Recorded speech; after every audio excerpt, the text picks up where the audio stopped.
Hey, how's it going? Bryant here. So today we're going to talk about a little bit about silver, the difference between investing in silver, silver jewelry, just like a basic sort of catch-all type of thing. So today the silver price is about $27.98, and whenever this video day I post this video will be the day of, I don't even remember the day today. So let's start with silver in its purest form, which is this. I'm not endorsed by any of these companies. No one's paying me to do this. I'm not endorsing or being endorsed by any company I show. So this is 2020 1 ounce silver Canadian maple leaf, $5. So it was minted by the Royal Canadian Mint, I believe, with Elizabeth II, $5, whatever. This is 1 ounce. Forget the dollar $5 sign for a second. This is 99.99% silver, which mean, and there's like a serial number, and it's this airtight capsule, because you don't want silver doesn't really tarnish, like pure silver itself doesn't really tarnish, but it's soft and malleable, and you don't want to have to go around having to prove to people that you have real silver in the event of an incident or you need money. So silver, when they sell it to you, like let's say they sell you this coin or whatever, it's the price of the silver, which is about $28 an ounce today, plus a spot price, which is the cost of them refining, packaging, giving you the serial number, and proving that it's authentic. And that cost adds a premium. So it might cost you $9, which is called the spot over whatever, or $10. Again, I could be wrong about everything I'm saying. So if I'm wrong, forgive me. I'm an idiot. So all in all, for a 28 ounce of silver, you're probably going to pay $38, $40 an ounce, plus shipping and whatever taxes if they're there, so on and so forth. So this is what people think of when they think of silver that's being sold at the silver ounce price. Something like this. It could be a bar, it could be whatever it is, but this is basically as pure as it gets refined. So 99.99%. So it's about 5 ounces here, and it's pretty affordable compared to gold, right? Gold, I think, is like 1,800, 1,900 an ounce right now currently. And silver has a lot of industrial uses. Like you can find it in cars, like Tesla cars. They need silver in computer components and spaceships and rocketry. There's industrial purposes for silver. So silver could be used as either historically a store of value, like gold is, or it could be used like make it into a bar, or you can turn it into jewelry. So when you talk about jewelry, it's also silver, but the cost and everything is different. Like let's say you have sterling silver. Sterling silver is typically what's considered 925 silver, or 92.5% silver, and then it could be mixed with copper and other things to make it harder or workable, because regular silver is way too soft to work with or keep as jewelry. So you'll have a substitution, which is something like this. Now, then it becomes, well, how do you derive value? Like, for example, these Tiffany cufflinks, right now, as you can see, they're tarnished. They're 92.5 silver, Tiffany & Co. I think they retailed, XO is like maybe like 375, 275, something around the $300 range, plus taxes and so on. And these two together probably don't equal an ounce, at most, like what, an ounce? What is it, like each one, these two probably equal an ounce, give or take, or an ounce and change. I can't do the exact measurement, but they cost 10 times as much as the silver that it's made from. Why? Because they have to smelt it, refine it, turn it into a design, sell it, pay for overhead. They have to pay for the store, the employees, the insurance, and all this stuff in the brand, and they have to make a profit, and then there's the shareholders. So all that comes into the cost of the extra premium you're paying. So if you're trying to buy silver jewelry for the sake of investment for the precious metal, I wouldn't recommend it. I would just recommend having the actual precious metal instead, because if someone gave me these, then you'd have to prove that it's real, verify it, and it's tarnished, because silver tarnishes.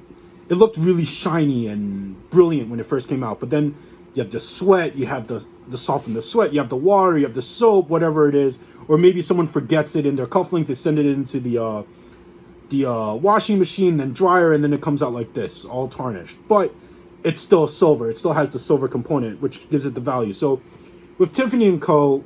and in investments, well, in the future, if they stop making these, then the investment value can probably go up. Like, who knows? Maybe 20 years from now, they'll sell these for $1,000, $2,000 each because they stopped making them and people consider them vintage and cool and whatever have you. So that's basically the spiel of those two things. Now let's talk about something that's generic, like this Italian chain that just says Italy, right? Generic chain might be about an ounce or so, about an ounce or and change in weight, and this might cost in the open market today $50 or $60. But the point is that you have a few components. One, you have things that don't have a brand name that they just turn into jewelry, and they sell it to you, and you get it tested, or you don't get it tested, verified. Then it's real, this or that. You can measure it by weight, but the thing is that if this is 1 ounce, and this is 1 ounce, like let's say you want to sell it for just what the metal is, right? If assuming these two are both 1 ounces, you'll get more from this being 1 ounce than this.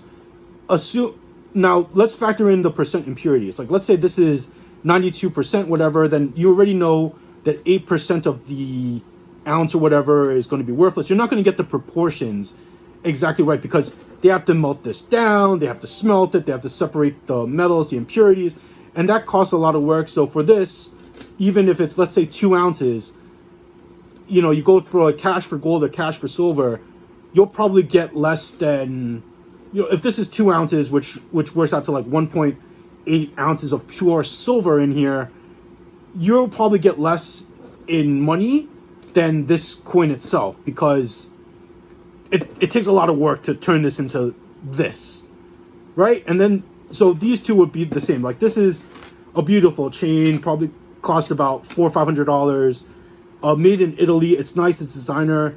I wouldn't turn this into a coin. I would just wear it for jewelry or pass it down to my next of kin or so on and so forth.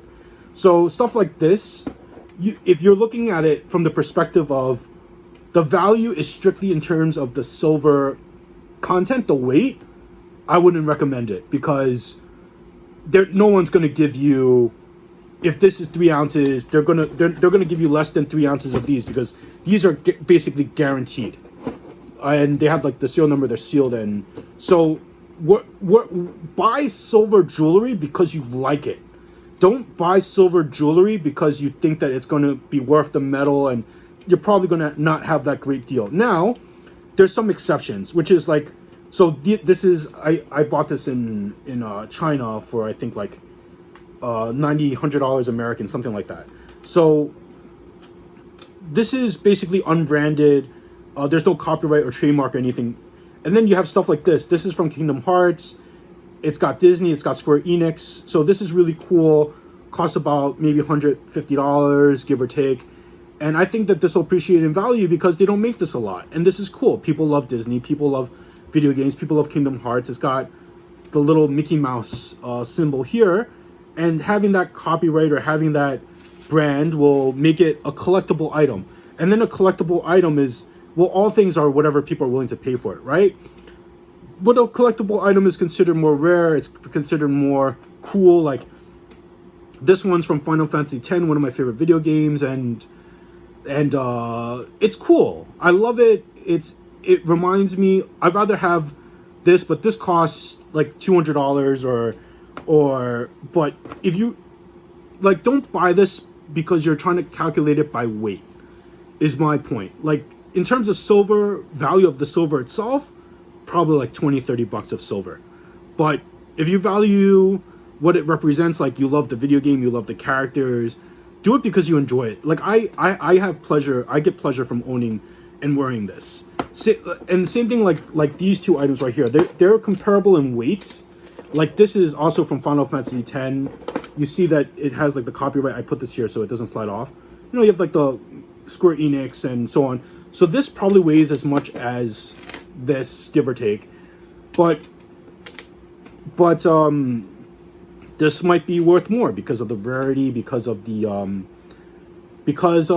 fact that you can't find it anymore, or so on and so forth. And and everything can have a different value over time. Like, they don't make this, if they don't make this anymore and you can't buy them anymore, they don't make this, and 10 years down the road people become nostalgic, this might appreciate in greater value than this item, definitely more than this or whatever it is. But but think of it in terms of what you're looking to do. If you're looking for just the metal and to store the metal for the sake of an investment in metal form, then I would recommend just getting silver coins or bars or whatever it is, preferably if you can in individual like this, because it's easier to sell and barter with pieces like this than like, let's say, a 50-pound bar of industrial sized silver. And if you're looking for, in terms of jewelry and stuff that you enjoy, look for, look and buy it in terms of what you would wear and get pleasure from, and think of it in terms of that way, because then it becomes more abstract and arbitrary. And I might value this at $1,000, and someone that looks at this, doesn't care about the video game or doesn't care about anything about it, might value this at $5 because they have to smelt it down. This is more arbitrary than this. But anyway, I hope this video shares to light some of my thoughts on silver.